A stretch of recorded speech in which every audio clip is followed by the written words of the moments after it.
Y me da muchísimo gusto saludar a Julio Ruiz, economista en jefe para México de Citi. ¿Cómo estás, Julio? Buenos días. Hola, Juan Carlos, muy buenos días.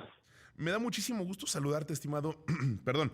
Y ayer estabas en una conferencia de prensa, tú y tus compañeros de Citi, y pues dijeron algo que a mí en lo personal no es que me parece acá pues muy descabellado, creo que todo puede suceder, pero sí el hecho de empezar a decir que hay opciones y hay un panorama en el cual la economía nacional se puede acelerar hasta 2% en el 2027, pues me parece muy interesante discutirlo, porque venimos de que el año pasado prácticamente no hubo crecimiento, 0.6%. En este estamos debatiéndonos si se puede lograr el 1.5% que Hacienda está poniendo como objetivo. Hay quien dice que sí se puede superar, hay quien dice que puede quedar hasta en 1.2. Entonces, el hecho de que en 2026 todavía la cosa puede estar medio acotada, pero hacia 2027 acelerarse, pues, ¿qué es lo que están viendo? Sí, claro, mira, déjame empezar tal vez con un poco de contexto de 2026. Nosotros esperamos 1.3%, que sigue siendo un crecimiento relativamente débil. Parte de lo que estamos viendo es que en la segunda mitad del año va a seguir expandiéndose la economía, pero con expansiones suaves. Y esto es porque, por un lado, sigue habiendo incertidumbre del TEMEC, que seguramente está retrasando la recuperación de la inversión. Y por otro lado, todavía somos bastante cautos en la implementación del programa de infraestructura. Ahora, respondiendo a tu pregunta, hacia 2027 nos tenemos este 2%, asumiendo que podemos tener un poco más de claridad en el TEMEC, tal vez pudiera bajar algo la incertidumbre, y dos, que a lo mejor ya se pudiera ver algo de claridad en la implementación del plan de infraestructura. Y eso te pudiera llevar al 2%, sumado que la demanda externa seguiría relativamente resiliente. Nosotros, por ejemplo, vemos un crecimiento de Estados Unidos de 1.8%. Obviamente, en la medida que sigue estando la incertidumbre y que realmente esta implementación del plan de infraestructura no se vea, bueno, pues claramente nuestro pronóstico de 2% pudiera tener un riesgo a la baja. Ahora, veámoslo entonces con lupa, este 2026, ¿por qué 1.3? ¿Qué es lo que impulsaría o qué es lo que llevaría el crecimiento a que se duplicara el del año anterior, aunque no se alcance la proyección de Hacienda de que al menos sería 1.5? Mira, este 1.3 te diría que gran parte se explica por este crecimiento que se observó del segundo trimestre. Digo, todavía no tenemos el dato final, pero muy probable va a ser un crecimiento fuerte de cerca de 2.2% en términos anuales o 1.5% cuarto sobre cuarto. Nosotros estamos asumiendo en la segunda mitad de todos modos crecimientos relativamente suaves por las razones que te mencionaba, pero lo que quiero decir con esto es que simplemente por este segundo trimestre se explica en gran parte este 1.3% que tenemos de pronóstico. Ahora, ¿hay algo que esté sucediendo que, por ejemplo, justo este segundo trimestre hubo una aceleración, pues, que fue un poco inesperada? ¿Qué es lo que están viendo y por qué no se puede mantener o qué es lo que haría que ahorita hubiese un pico y después descendiera un poco el nivel del ritmo con el cual está creciendo la economía? Justo, si hacemos zoom a este segundo trimestre, y por eso pensamos que en la segunda mitad va a seguir siendo relativamente suave, vemos que solo es un dato que está explicando esta expansión fuerte del segundo trimestre, que es el dato mensual de abril, donde se vio un rebote muy fuerte en la construcción por un lado, que parte puede ser temporal por construcciones del mundial, parte también es residencial, y también vimos también manufacturas que se expandió. Sin embargo, cuando vemos mayo, vemos una desaceleración y junio probablemente va a estar implicando una desaceleración. Entonces, parece que solo es un dato, pero el momento realmente sigue siendo de actividad económica relativamente suave. Ahora, Julio, entonces, lo mencionas, la proyección queda hacia 1.3% de acuerdo con lo que ustedes analizan en este 2026. Hacia 2027 ya me comentabas, es que puede haber una mayor despliegue y una mayor certeza tanto por el TEMEC como por el plan de infraestructura. ¿Qué es lo que está faltando en estos momentos en el plan de infraestructura que no se ve desde ahorita? No, mira, yo creo que, a ver, por un lado, yo creo que es ejecución del gasto público. Si vemos, por ejemplo, los datos fiscales a junio que salieron hace unas semanas, vemos cómo la ejecución del gasto en infraestructura pues quedó abajo del programa significativamente y en términos anuales también se sigue contrayendo. Dos, claridad en cómo va a entrar el sector privado, porque tampoco tienes el suficiente presupuesto público y espacio fiscal para solamente financiarlo con eso. Entonces, esas dos cosas, te diría, tendrían que pasar para que se pudiera ver mucho más clara la implementación. Claro, y siempre se dice que tiene que acelerarse el gasto del gobierno, la inversión del gobierno al 5% del PIB. Si el sector privado cumple con el 20% que normalmente prometen, pues ahí estamos viendo el ideal para que crezca la economía. Normalmente eso no se cumple.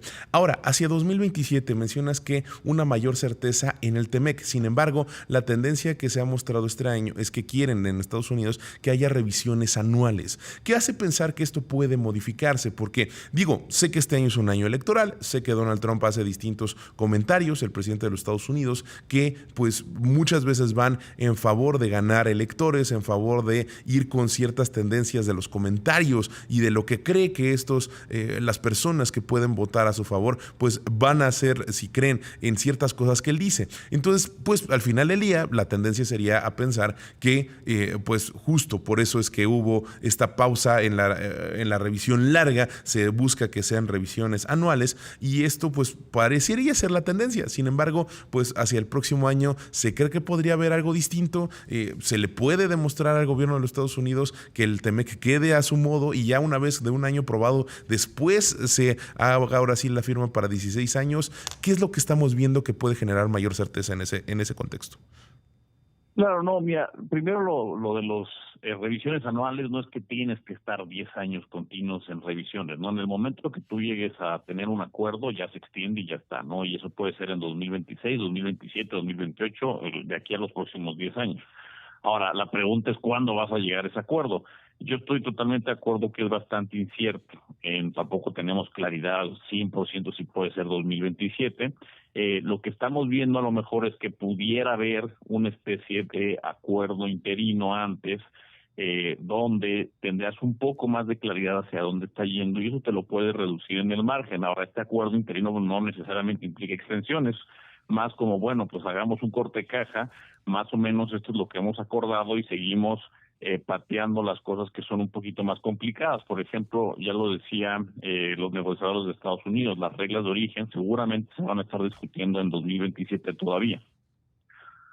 Claro, y vamos a seguir con esto y va a haber, o sea, no hay nada certero para esta revisión, estoy de acuerdo. 2027 todavía se plantean cosas y bien mencionas, también existe el panorama en donde no forzosamente sea anual. Sin embargo, creo que sí existen muchas aristas todavía que tienen que ser resueltas, porque pues se está tratando más el acuerdo como algo bilateral, algo que Estados Unidos está negociando con México y por su parte con Canadá. Hoy se daban a conocer, o bueno, desde ayer por la tarde se daban a conocer distintas noticias en el Wall Street Journal, en el Globe and Mail, sobre cuáles eran las negociaciones que estaban haciéndose con cada una de las naciones en cuestiones automotrices, lo cual pues hay que poner foco en eso, sin dejar de ver que pues el 85% del comercio entre las dos naciones, tanto México con Estados Unidos y también un porcentaje similar con Canadá, pues son están libres de arancel, ¿no? Entonces, eso hace atractivo a nuestro país. Y es ahí donde quiero que sigamos con este análisis, porque pues existe esta promesa de que somos la región más importante, que esto va a traer inversiones, pero a veces pareciera que no se materializan. Cuando uno revisa la inversión extranjera directa, la mayor parte es reinversión de utilidades. Entonces, ¿crees que pues ahora sí puede haberse un destape sobre qué es lo que puede suceder en la región? Mira, es bastante incierto, ¿no? Yo creo que ahorita son solamente palabras de podría pasar esto, ¿no? Como estamos mencionando, es muy incierto cuándo tengamos claridad. Yo creo que en la medida que vayamos teniendo más claridad, no necesariamente ya una extensión, pero claridad de hacia dónde estamos yendo realmente, sí podría haber una recuperación más gradualmente. Yo no creo que en 2026, en 2027 lo veo bastante difícil. Tal vez en 2027 pudiera ser una mayor probabilidad de tener más claridad y eso a lo mejor sí te podría ayudar a recuperar un poco la inversión, sobre todo las nuevas inversiones que estás mencionando, que están más ligadas a este tema de certidumbre, ¿no? Porque las reinversiones están más ligadas probablemente a algo de depreciación de capital. Claro, definitivamente. Ahora, estimado, ¿qué están viendo ustedes? ¿Qué esperan para la inflación? Porque pues no deja de haber conflictos internacionales, no deja de haber cosas que pueden afectar tanto en el ámbito internacional como ámbito local para esto, pero vimos un buen dato, 3.1% en julio, entonces eso también pues da un aliciente para ver para que pueda haber un buen desempeño en la cuestión de precios en el país, ¿no? Claro, mira, nosotros para final de 2026 esperamos una inflación de 4.1%. Dista mucho de este dato que estás mencionando de 3.1%. ¿Por qué? Porque gran parte de por qué se está sosteniendo la inflación en ese 3.1% ha sido por la no subyacente, en particular los agropecuarios, y esos son bastante volátiles, tienden a revertirse en promedio en 4 meses, abajo del promedio histórico. Entonces, lo que quiero decir con esto es que puede ser que en los próximos 4 meses pudiéramos ver una reversión de eso y ver la inflación otra vez cercana al 4%.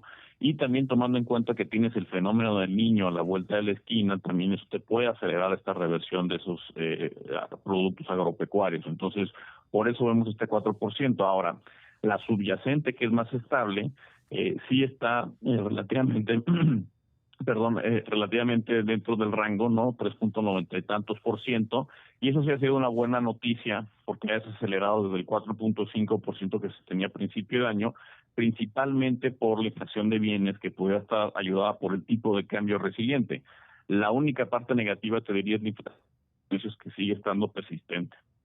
Pues de verdad, como siempre, muy interesante platicar con ustedes. Julio Ruiz, economista en jefe para México de Citi. Te agradezco que hayas compartido estas proyecciones para la economía, el cierre de este año, el próximo, y esperemos que sí haya un crecimiento de 2% en 2027. Lo necesita la economía nacional y lo necesitamos todos los mexicanos. Gracias por haberte despertado temprano con nosotros aquí en Imagen Empresarial.